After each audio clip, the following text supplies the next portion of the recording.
In the summer of 2022, the Formula One paddock erupted in chaos. That was probably one of the hardest races Two of my teams life. were locked in a fierce battle, but not over championship points or cutting-edge technology.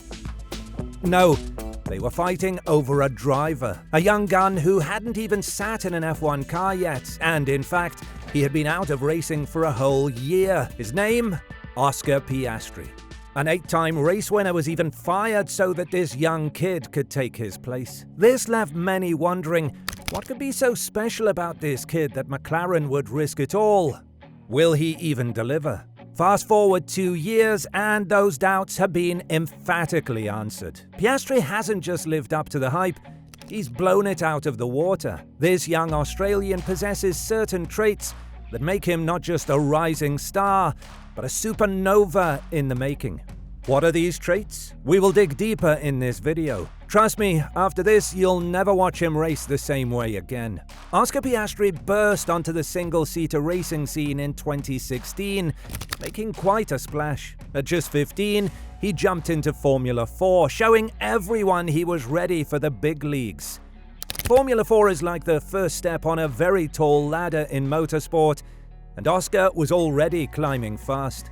In just 3 short years, Oscar did something amazing. He won his first big championship title in the Formula Renault Eurocup. Imagine that, going from a beginner to a champion in only 3 years. Where did this wunderkind come from? Well, let's rewind the clock a bit. Born and raised in Melbourne, Oscar's family had petrol running through their veins. But it wasn't the roar of engines that first caught young Oscar's attention. His racing story began in a way you might not expect, with toy cars. As a little boy, Oscar was so good at remote-controlled cars that he won a national championship at 9. His life changed forever at 10, when a family friend offered him a spin in a real go-kart. Within a week, Oscar had his own kart, and the rest, as they say, is history. Well, history in the making, to be precise. From 2011 to 2015, Piastri dominated the Australian karting scene. By 13, he turned pro, competing in championships that made other drivers his age break into a cold sweat. But for Oscar, it was just another day at the office. In 2015, he packed his bags and headed to the UK, joining the prestigious Ricky Flynn motorsport team. It was during this period that people began to take serious notice. Comments like, "This kid's going places," became commonplace in the paddock. Oscar wasn't just fast, he was smart, learned quickly, and possessed that intangible quality separating good drivers from great ones. Speaking of great moves, you know what would be a fantastic maneuver right about now? Smashing that subscribe button. Just like how F1 teams fine-tune their cars for peak performance, your subscription helps us keep delivering the very best F1 content. Subscribe now, and let's get back to Oscar's story. In 2016, Oscar made his single-seater debut in Formula 4 UAE, finishing 6th overall. Not too shabby for a rookie, but Oscar was just getting warmed up. In 2017, he tackled British F4, finishing the season as runner-up. The next couple of years saw Oscar zigzagging across Europe in Formula Renault Eurocup. After a solid year in 2018, he switched teams for 2019. That move paid off. Oscar claimed his first 2 wins at Silverstone, setting a tone for a dominant season. With 320 points, he clinched the championship and secured a spot in the Renault Sport Academy.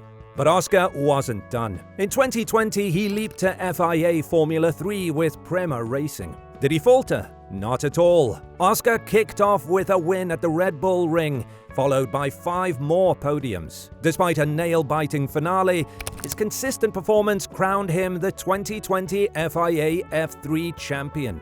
2021 saw Oscar step up to FIA Formula 2, again with Prema. Over the season, he racked up 6 wins and multiple podium finishes. He sealed the championship with 252.5 points, wrapping things up with 2 races still to go. He was also awarded the Antoine Hubert Award for Best Rookie Driver. With titles in Formula Renault Eurocup, FIA F3 and F2, Piastri achieved something unprecedented. He became the first driver ever to win 3 consecutive championships across the F1 Feeder Series ladder. This win also put him in an elite group of only 6 drivers to win GP2 F2 as a rookie, alongside names like Nico Rosberg and Lewis Hamilton. But there was a problem. Unlike other motorsport series, F2 champions can't return for more seasons. For most, this isn't a problem. They usually have an F1 seat lined up. But despite his incredible success, Oscar found himself in an unusual predicament. There was no vacant F1 seat for the 2022 season. Every seat was filled, every contract signed. So what's a newly crowned F2 champ to do when there's no F1 seat available? Well, in Oscar's case, he donned the hat of a reserve driver. Not one, but 2 teams. Alpine, who had nurtured him through their junior program, and McLaren, thanks to a unique agreement between the 2 teams. Now, being a reserve driver isn't all glamour and glory. It's a lot of simulator work, hanging around in the garage and being ready to jump in if one of the main drivers suddenly develops an allergy to speed. But for Oscar, it was a chance to keep his foot in the F1 door, even if he couldn't quite step through it yet. While Oscar was busy in his reserve driver role, Alpine, having invested in Oscar's career, naturally assumed they had first dibs on his F1 future. McLaren, on the other hand, had gotten a taste of Oscar's potential during his reserve driver stint and decided they wanted a bigger bite. They saw a chance to snag one of the hottest properties in motorsport, and they weren't about to let it slip through their fingers. The Formula One world was thrown into chaos when Fernando Alonso announced his move to Aston Martin following Sebastian Vettel's retirement announcement. This kick-started one of the craziest silly seasons F1 has ever witnessed. In a move that sent shockwaves through the paddock, Alpine announced Oscar as their driver for 2023. Case closed, right? Wrong. Oscar immediately took to social media to deny the announcement. What followed was an intense legal battle between Alpine and McLaren. The Contract Recognition Board was called in to settle the dispute. It was Alpine versus McLaren, with Oscar Piastri as the prize. In the end, McLaren emerged victorious, securing Piastri's services for 2023 and beyond. But this is where the real test began. It's one thing to dominate junior categories, but F1 is a whole different ballgame. How would our young hero fare? As usual, Oscar Piastri didn't disappoint. His rookie season was nothing short of spectacular. Despite starting with a car that was more meh than marvelous, he managed to score not 1 but 2 podium finishes. To put that in perspective, he's the first rookie since a certain Lewis Hamilton in 2007 to achieve multiple podiums in their debut season. Oh, and he finished 9th in the championship with 97 points. Not too shabby, eh? Now, I know what you're thinking. 9th place? That's good? Well, let's compare, shall we? Charles Leclerc, now a Ferrari superstar, finished 13th with 39 points in his rookie year. Lando Norris, 11th with 49 points. Even the great Max Verstappen didn't have it this good in his first full season. Suddenly, that 9th place is looking pretty darn impressive, isn't it? The 2024 season has seen Piastri step up even further. With a more competitive McLaren under him, Oscar has already racked up 4 podiums and his first race win in just the first half of the season. Now, before you start attributing all this success to the car, let me stop you right there. Yes, the MCL38 is a rocket ship.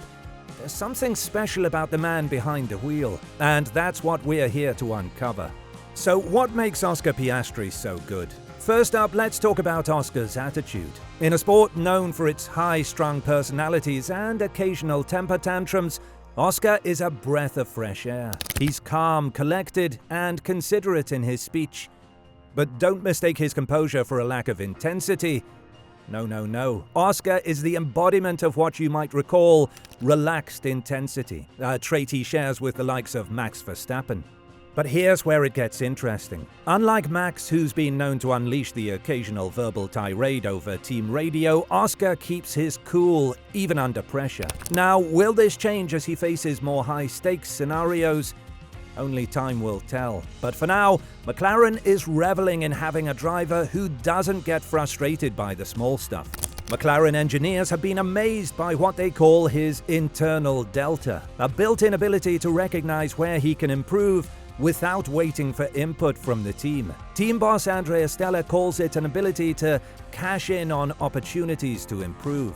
His race engineer Tom Stallard goes even further, saying, "There's no point me saying something that proves I know what he could have done." In other words, Oscar's so good at self-analysis that the team sometimes just sits back and lets him figure things out on his own.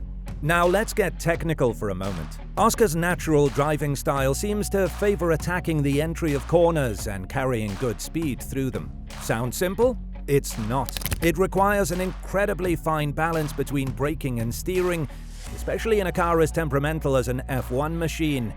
But Oscar pulls it off with the precision of a surgeon.